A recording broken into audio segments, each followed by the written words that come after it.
原来在复联2中还有这么多你没注意到的小细节。第一，剧情来到最后一场战斗中，旺达为了给快银报仇，从而毁掉了奥创的机械心脏。仔细看被撕裂的图案，几乎跟托尼梦境中的美队盾牌一模一样。这或许是在暗示复仇者们最终也会败得很惨。第二，夺回心灵权杖后，托尼和班纳在一起研发奥创。注意看镜头中的裤子，这是他俩专门为浩克设计的可伸缩弹力裤。当被旺达控制发狂时，就是穿着这件裤子。所以现在知道这件神器为什么如此夸张了吧？第三，当托尼穿着反浩克装甲与绿巨人战斗时，他试图做了一件事，那就是用气体攻击绿巨人。在慢速播放下，你可以看到头盔内的屏幕右侧显示镇定剂，片刻之后，镇定剂下面出现了红色字体行动。于是我们就看到了托尼向浩克的脸上喷洒气体。从这儿也能表明，漫威确实为钢铁侠的头盔付出了很多努力。第四，当雷神来到幻视之水时，他靠这个重新回到自己的梦中，在那里有4颗宝石汇聚在一起。但请注意，实际上所有的宝石看起来像是被固定在了一起，类似于无限手套，这也预示着灭霸将要到来，以及会持有宝石。第五，当漫威3巨头准备告别之时，现在注意看美队，他为了避开摄像机，身体很自然地往外挪了一下。我觉得当时美队肯定是忘记自己还在拍戏吧。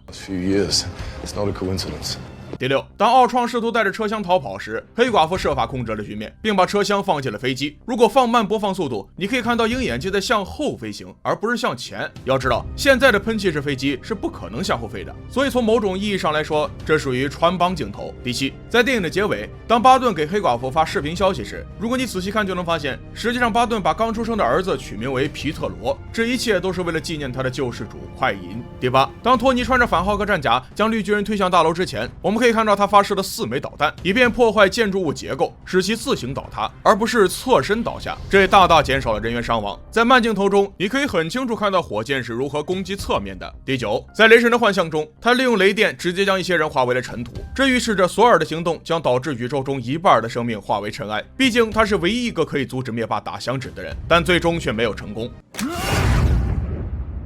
你注意到了在复联2中的隐藏小细节吗？其实奥创纪元是唯一一部预示了大部分复联3事件的电影，而且还在漫威宇宙的未来中发挥了不可避免的作用。可能就有人说了，这2部根本没太大关联，怎么会存在叙事呢？如果你有这种想法，那就大错特错了。现在我将列出几点来证明。第一，当鹰眼在接受治疗时，黑寡妇对医生说，假装需要这个人，因为他真的能把整个团队团结起来。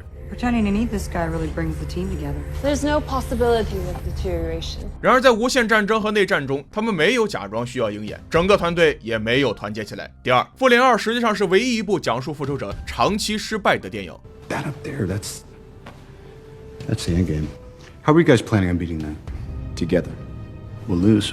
And we'll do that together too. 他们确实输了，最终失去了1半的生命。第三，在雷神的梦境中，海姆达尔说其他人都死了，而且还指定索尔是真正的罪魁祸首。We are all dead. Can you not see it? You're a destroyer, Odinson. 后来雷神造就了诸神黄昏，使得阿斯加德毁灭和一场无限战争爆发，1半的生命因为这个错误而死亡。另外还要注意，海姆达尔说雷神是奥丁的第一个儿子，而不是奥丁的第一个孩子，直到雷神3他才发现是海拉。第四，在帮助鹰眼治疗伤口时，赵海伦博士展示了他新一代的纳米技术，并将托尼替换掉老式的金属战衣。托尼回答已经在计划中了。 This is the next thing, Tony. Your clunky metal suits are going to be left in the dust. That is exactly the plan. 在无限战争中，托尼·斯塔克确实把他的战衣升级成了纳米技术。当然，还要感谢这位网友提供如此棒的细节。第五，当旺达和快银去找奥创时，他说：“每个人都会创造自己的恐惧。” Everyone creates the thing they dread. Men of peace create engines of war. 后来，奥创和赵海伦博士开始创造幻视，但最终他却被幻视杀了。所以这个理论不只是代表人类，就连奥创也制造了他害怕的东西。第六，当美队指挥所有的复仇者时，他说：“如果你被他们伤害了，那么你也伤害他们；如果他们要杀你，那么你就快躲开。”现在请注意，当美队说“如果他们要杀你”这句话时，镜头刚好给到了快银，这也意味着快银最终难逃一劫。 You get hurt, hurt him back. You get killed, walk it off. 好了，以上就是复联2中的细节，你对这些看法是否有什么问题呢？如果有，请在评论区说出来，希望能收到你的意见。关注我，下期为大家带来更精彩的视频。